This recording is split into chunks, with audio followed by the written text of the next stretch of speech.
छोटे भाई सचिन पायलट जी, मेरे छोटे भाई दीपेंद्र हुड्डा जी और हम सबका प्यारा अनिल चोपड़ा। ये मैंने इसलिए कहा कि पूरी दिल्ली के जितने लीडर हैं, अगर किसी ने मेरे को कहा तो अनिल चोपड़ा का नाम कहा, हर लीडर ने।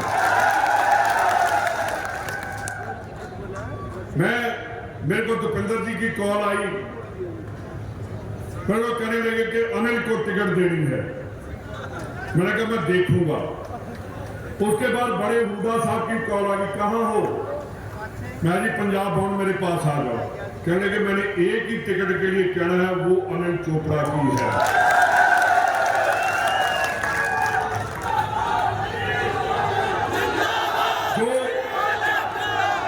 स्टेज पर सभी बैठे, अब थोड़ा सुन लो। लोन भी किसी को देकर जाएंगे जो भाग कर गए हैं, उनका भी कहना है कि कांग्रेस की पीठ में छुरा घोंप कर गए हैं। सभी स्टेज पर बैठे एमएलए साहबान, विनोद चौधरी जी, मनीष यादव जी, मोदी साहब और सभी जितने लीडर बैठे, मैं नाम लेता रहूंगा, बहुत टाइम लग जाएगा। मैं एक बात कहना चाहता हूं, दीपेंद्र जी आप बोलकर गए हैं कि जयपुर ग्रामीण के लोग सोचकर वोट देंगे। उन्होंने सोच लिया है 4 तारीख को हम यहीं आकर इनको मुबारकबाद देने आएंगे कि अनिल चोपड़ा जीता है। प्रधानमंत्री साहब बीजेपी वाले वो कहते हैं कि कांग्रेस ने 70 साल को क्या दिया। मैं आज से नहीं हूं, मैं उनको बताना चाहता हूं कि पंजाब का आतंकवाद खत्म किया तो देश पायलट ने किया था जब वो होम मिनिस्टर थे।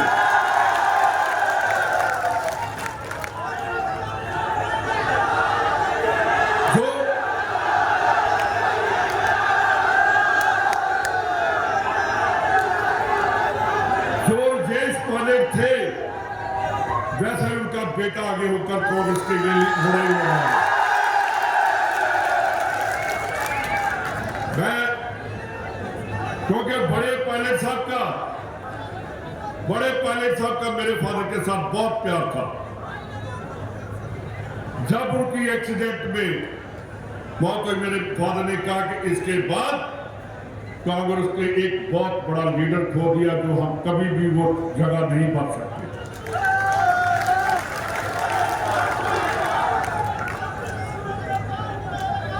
देखिए, एक मिनट सुन कर जाओ। देखिए, जो बेटा अपने बाप का नाम आप आगे लेकर चलता है, उसे सपूत कहते हैं। और बाप का नाम पीछे लेकर जाते हैं, उसको कपूत कहते हैं।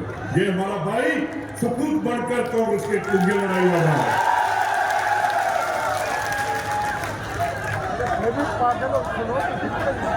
मैं जैसे हुड्डा साहब ने, दीपेंद्र जी ने कहा कि तीसरी पीढ़ी, बिल्कुल ठीक बात है कि हमारी 3rd जनरेशन जो है कांग्रेस में है। हमने कभी कांग्रेस को पीठ नहीं दिखाई।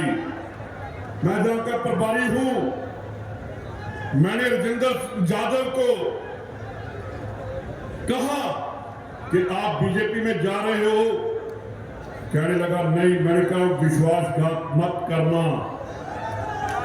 वो मेरे साथ विश्वासघात करके गया है, तो अपनी मां पार्टी के साथ जिसने उसको पॉलिटिकल जन्म दिया, उसको खत्म करके गया।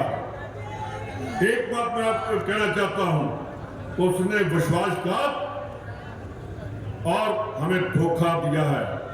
हम तो सहलेंगे। उसने बीजेपी पे जाकर अपनी आत्महत्या कर ली थी।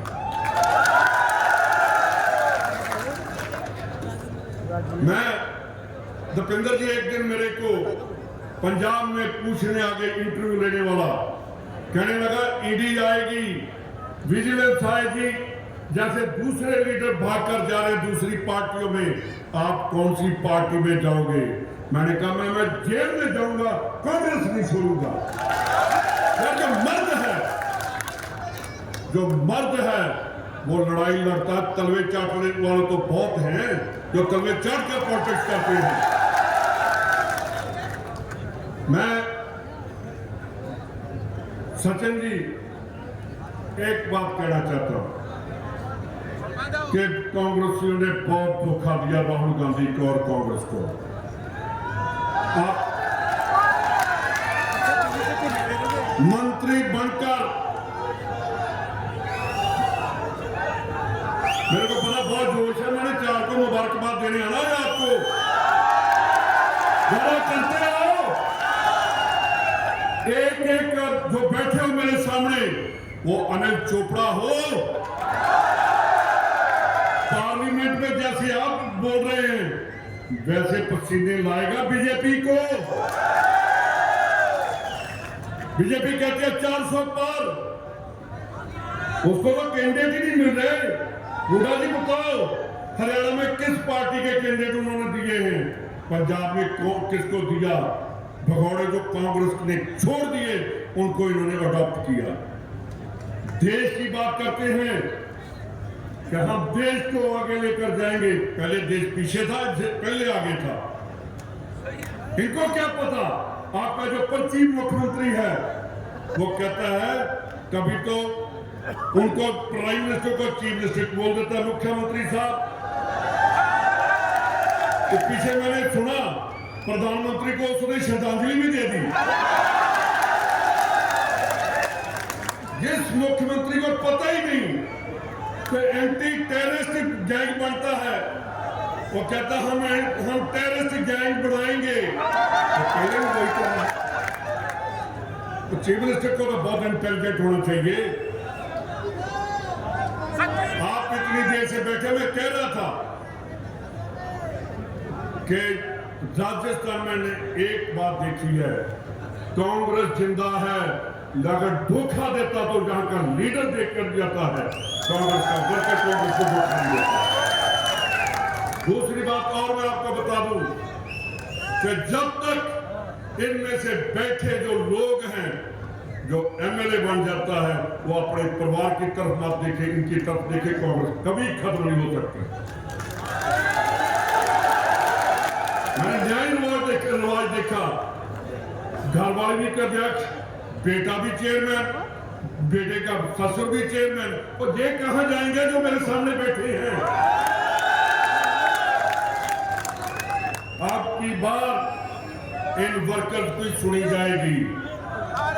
जो लीडर कहते हैं कि हमने कांग्रेस हमारे लिए जिंदा है, हम दिन, मैं उनको कहना चाहता हूं कि अगर कांग्रेस जिंदा है तो वो लीडर जिंदा है।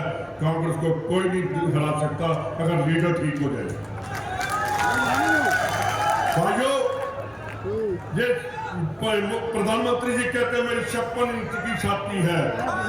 तो मेरे भाई, एक बार पाकिस्तान के अगेंस्ट बोल उसके अगेंस्ट, चाइना के अगेंस्ट बोल, कहां तक अंदर आ गया है? हमें तो लाल बहादुर शास्त्री जैसा इतना प्रधानमंत्री चाहिए जिसने जय जवान और जय किसान का नारा दिया था।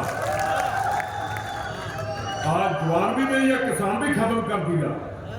क्या कसूर है कि हरियाणा के बॉर्डर पर कीलें बिछाई हुई हैं?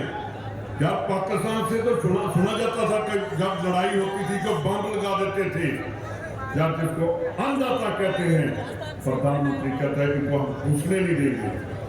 अगर देश का किसान कमजोर हो गया, हिंदुस्तान कमजोर हो जाएगा।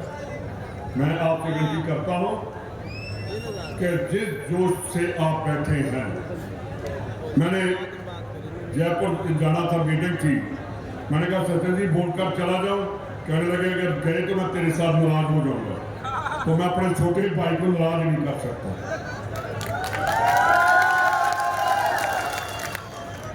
आप दोनों मेरे छोटे भाई बैठे हैं और जो पुराने कांग्रेसी हैं उनके कंधों पर बहुत ज्यादा आ गया पहले से। आपने तो पता कितने मीटर की पगड़ी थी? 101 मीटर की।